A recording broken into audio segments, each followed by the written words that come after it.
here we are in the lab. We've just come back from the Wendy site that we called it on I-77 in central Ohio, just north of I-70. This is looks like qualified material, which is what we had, which our intent was. Let's see what we got in here.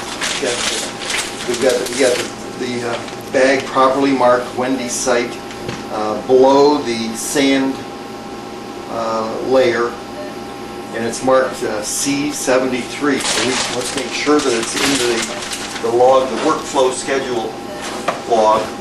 C73 is, these are all in order. Yeah, here it is, the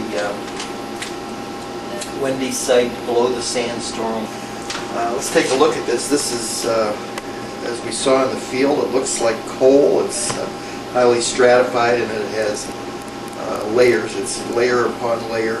Now, an evolutionist might say that those layers were laid down successively over millions of years. We don't believe that's true, and but the only way to really find out is to subject this to several tests, and one of them will be carbon dating. The other thing we're going to do is use a spectrophotometer to determine the characteristics of the ingredients in this particular piece of coal.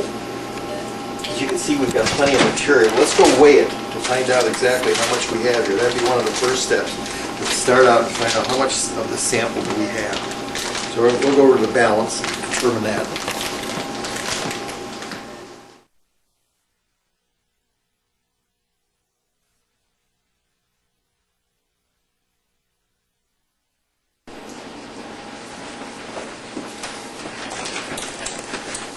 Okay, we have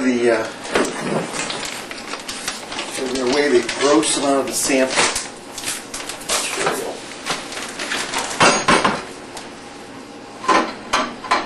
Ooh, we've got a lot. We really only need about 50 grams, and we've collected well over that. You can see we're up to about 700 and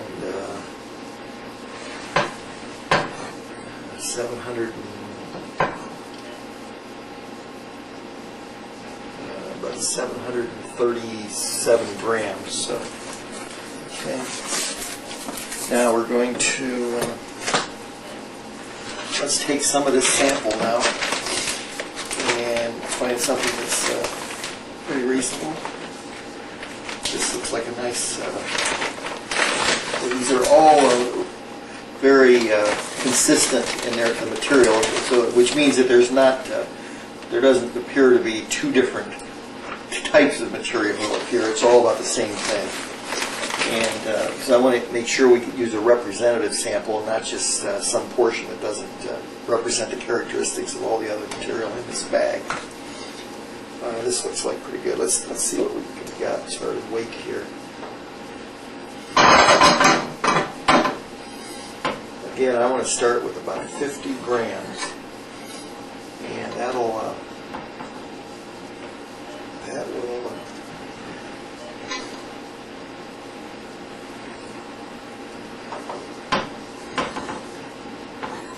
50 grams is more than enough. This sample is heavier than that.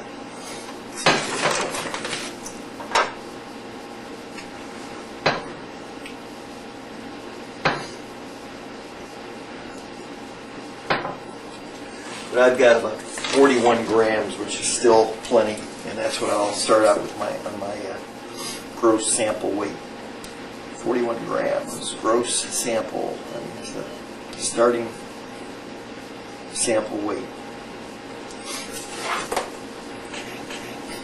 Now we want to clean this up a little bit on the outside. Looks like there's perhaps a little mud on it.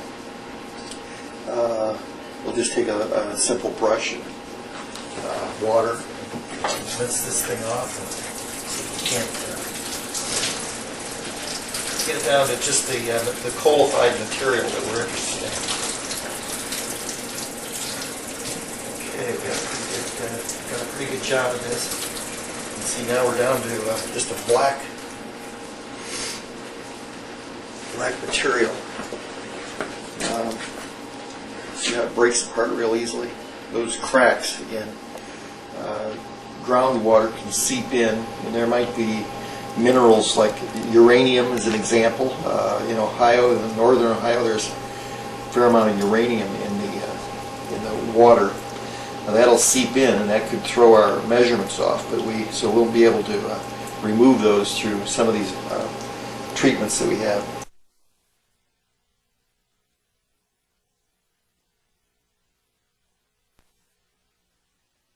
We want to break this up now into smaller pieces, and what's the simplest way to do that? A hammer.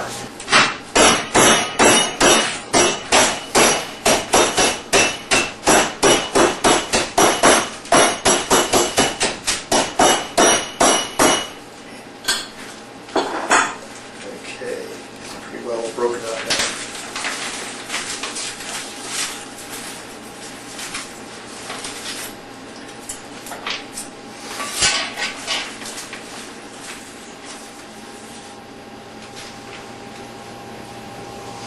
I can break this up further with mortar and pestle, which I'll do now.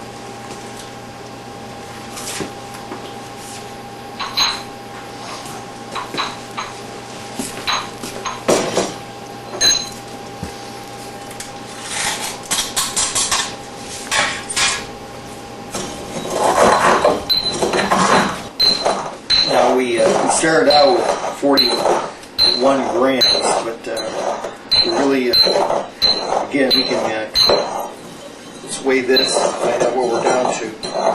This is even still too much for what we need.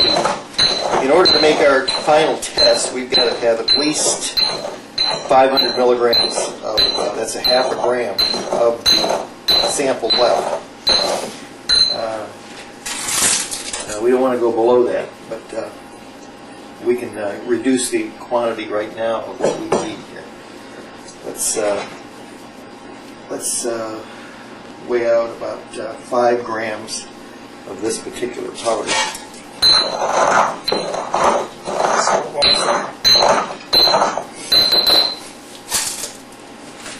We can do that on this side. Now we need a little more precision, so we'll use our analytical balance.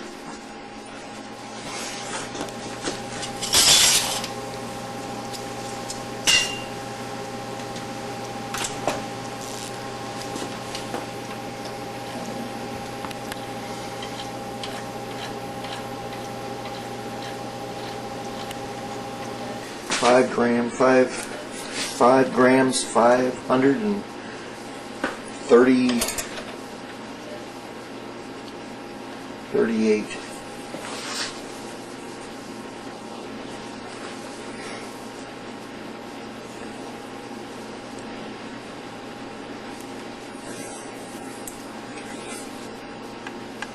We can weigh this to 4 places.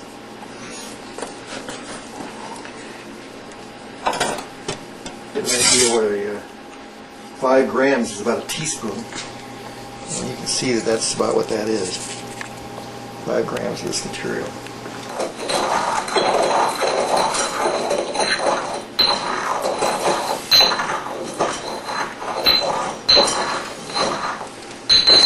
Yeah, let's transfer this to a beaker and use this 500 milliliter.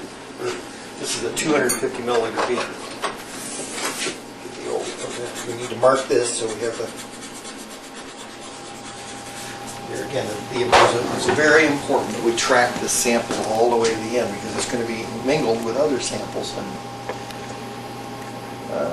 this is C73. I'm going to designate it A because it's one of perhaps several that we'll do on this particular sample. We want to put this in hydrochloric acid, 1 norm.